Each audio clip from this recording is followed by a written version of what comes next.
Hey readers, I hope you have been enjoying your week. It's Thursday. You are almost through week 8. Great job. Keep hanging in there, okay? You're almost there.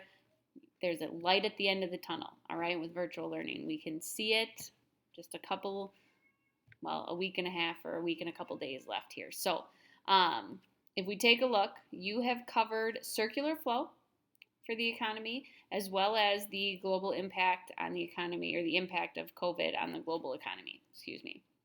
And you've also yesterday took a look at tariffs in the global economy. So, what are tariffs? How do they work? That type of thing. So, your job today is to look at the gender pay gap. So, if you click on that assignment, there are 2 articles within there. And you are going to read both of those articles, and I'll show you them in a minute. But I wanted to go through the questions first. And there's 4 questions that you're going to answer. So, looking at those 4 questions, what we need you to do is just type up your response. You can do it in a text box entry. That's how you're going to submit it. If you type it in a Google Doc or you type it in notes, just copy and paste that then into the text box entry, okay? So, first thing is, in 2 sentences, define what the gender pay gap is. So, what are we talking about? What does that mean? And then your second one, why does the gender pay gap matter? Okay, it is not a valid response for you to tell me that it doesn't matter, because it does. I'm telling you that it does. So you need to tell me why. Okay, and then identify 3 action steps mentioned in the article. So they're going to talk about ways in which we can reduce that gap. Okay, so what are those 3 steps? And then from those 3 steps, okay, from the 3 that you identify, I should say, of those 3, which one do you think is going to be the most effective in ending the gender pay gap? Okay, so if we take a look, you've got 2 articles. So this one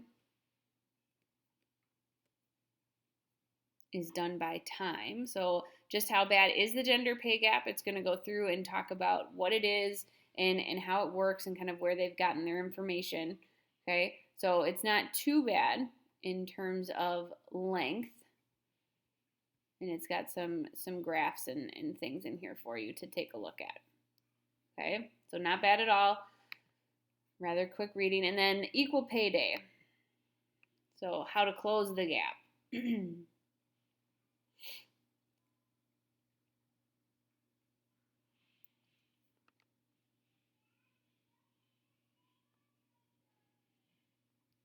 Okay, so this one as well, not too bad. It talks about it broken down by ethnicity as well.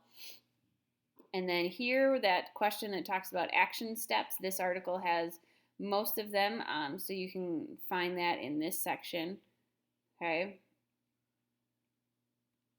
So there's action steps for individuals, there's action steps that companies can be taking or corporations, action steps for countries. So there's way more than 3 that you can give us. We asked you to pick out the 3 that you think are most important.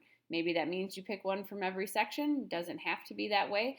But pick 3 that you think are important, and then of those 3, which one do you think is the most important? Which one would be most successful in ending this gender pay gap? Okay, so once you've got those 4 questions answered, you're going to submit that in a text box entry. Like I said, if you type it up somewhere else, all you have to do is copy and paste, and then just hit submit, and you're done. You're on to Friday, and we are then at the end of week 8. All right, if you've got questions, please come visit us. We miss you. We'd love to see you. Mr. Nickerson is there from 9 to 10. Mr. Pierman is there from 10 to 11, and I'm there from 3 to 4. All right, bye, Raiders.